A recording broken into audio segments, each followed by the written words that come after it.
When Isaac planted his crops that year, he harvested 100 times more grain than he planted, for the Lord blessed him. He became a very rich man, and his wealth continued to grow.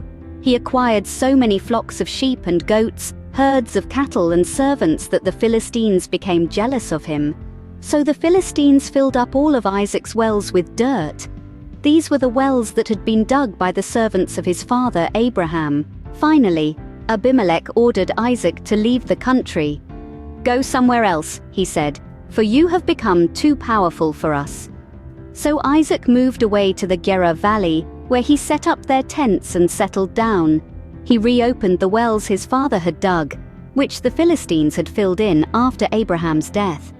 Isaac also restored the names Abraham had given them. Isaac's servants also dug in the Gerar Valley and discovered a well of fresh water. But then the shepherds from Gerar came and claimed the spring. "This is our water," they said, and they argued over it with Isaac's herdsmen. So Isaac named the well Esek, which means argument.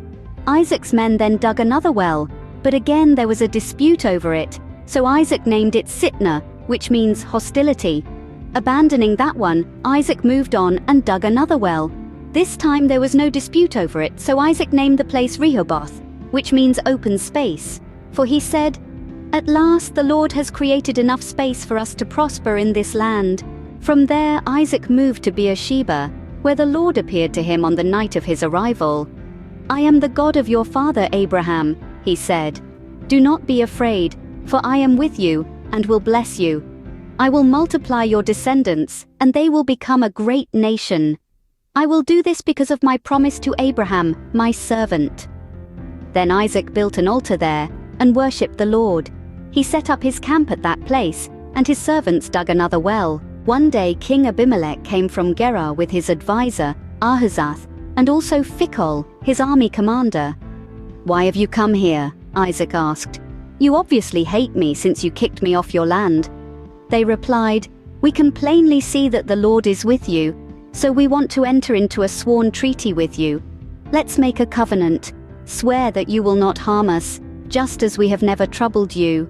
We have always treated you well, and we sent you away from us in peace. And now look how the Lord has blessed you." So Isaac prepared a covenant feast to celebrate the treaty, and they ate and drank together. Early the next morning they each took a solemn oath not to interfere with each other.